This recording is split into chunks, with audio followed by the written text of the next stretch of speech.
బహుశా చంద్రబాబు నాయుడు గారు ముఖ్యమంత్రి మొన్న అయిన తర్వాత ఇది రెండవసారి ఆయన పర్యటన తర్వాత ఆయన మీడియాతో చాలా సుదీర్ఘంగా మాట్లాడారు. కానీ దానిలో కొన్ని విషయాలు చూస్తే కొంత ఆశ్చర్యం వేసింది.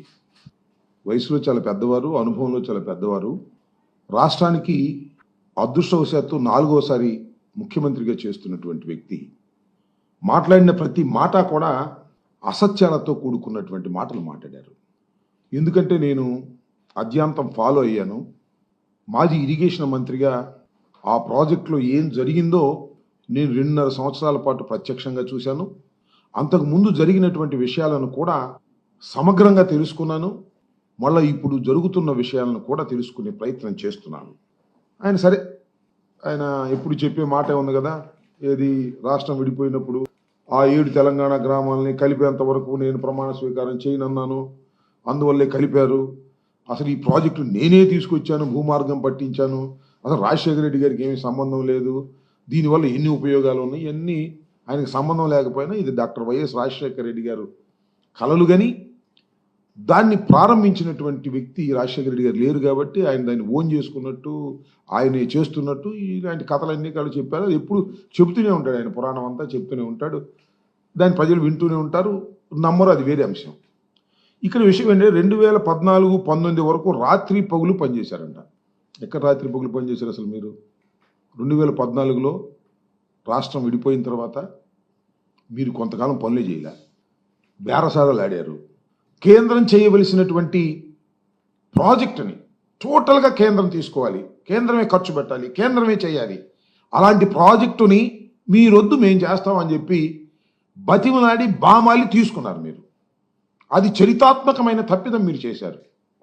పైగా 16లో తీసుకుంటూ 13-14 రేట్లతో మేము పూర్తి చేస్తామనేటువంటి మాటతో మీరు తీసుకుని పెద్ద తప్పిదం చేసినటువంటి వ్యక్తులు మీరు, నారా చంద్రబాబు నాయుడు గారు. అదేమంటే స్పిల్ గేట్లు మేమే అమర్చామని చెప్పారు. స్పిల్వే గేట్లు ఉంటాయి కదా, ఆ గేట్లు మేమే అమర్చామని చెప్పారు. నవ్విపోతారు. ఎందుకు ఇంత పశ్చిమాబద్ధం ఆడుతున్నారు? అసలు స్పిల్వేనే మొత్తం పూర్తి చేయలేదు మీరు. గేట్ల సంగతి దేవుడు ఎరుగు. స్పిల్వే టాప్ అసలు పూర్తి కాల, పునాదులు కొద్దిగా పైకి వచ్చింది.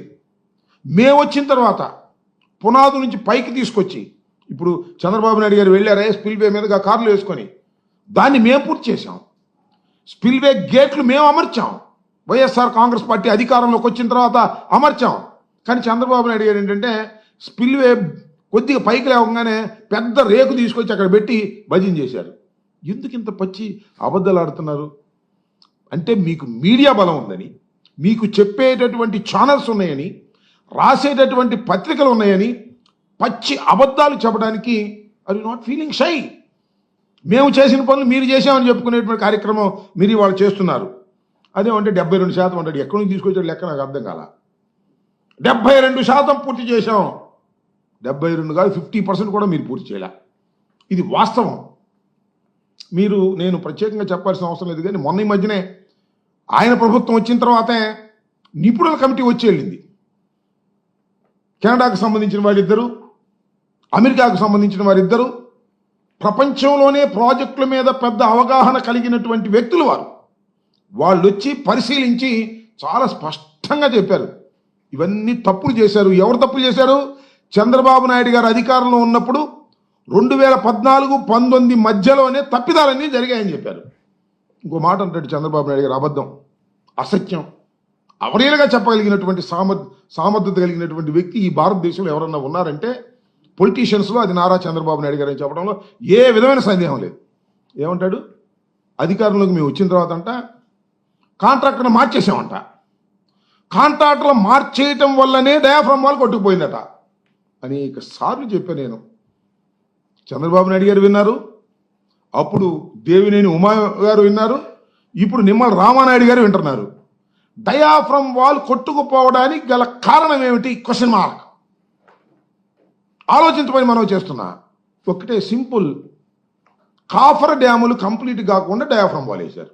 అదేమంటే చంద్రబాబు నాయుడు గారు చెప్తున్నాడు డయాఫ్రమ్ వాల్ 414 రోజుల్లో పూర్తి చేశాం. ఏమి లాభం? సింగడు అద్దంకి వెళ్ళి వచ్చాడన్నట్టుగా 414 రోజుల్లో నువ్వు పూర్తి చేస్తే ఏమి లాభం అంటున్నా?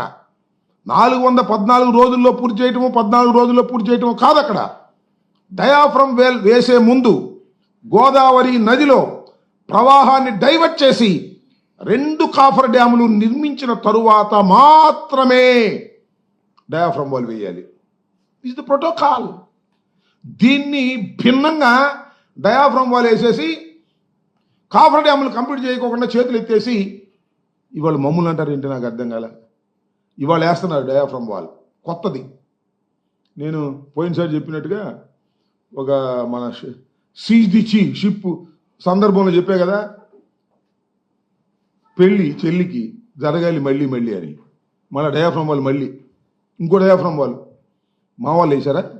మీ వల్ల, మీ అసమర్థత వల్ల, మీ అవగాహన రాహిత్యం వల్ల, మీ అవినీతి వల్ల మళ్ళా 2వ డయాఫ్రమ్ వాల్ వేయాల్సిన పరిస్థితి వస్తుంది. వాళ్ళ ఎంత డయాఫ్రమ్ వాల్ అది? మళ్ళీ 900 కోట్ల రూపాయలు డయాఫ్రమ్ వాల్ మళ్ళా ఖర్చు పెట్టాల్సినటువంటి పరిస్థితి అక్కడ ఏర్పడతా ఉంది. దీనికి కారణం ఎవరు? నారా చంద్రబాబు నాయుడు గారు కాదా? మళ్ళా చెప్తున్నా, డయాఫ్రమ్ వాల్ వేసే ముందు కాఫర్ డ్యాములు 2 కంప్లీట్ చేసిన తర్వాత మాత్రమే, నదిని డైవర్ట్ చేసిన తర్వాత మాత్రమే వెయ్యాలి. వేయలే, వేశారు. మేము వచ్చామంట, కొట్టుకుపోయిందంట.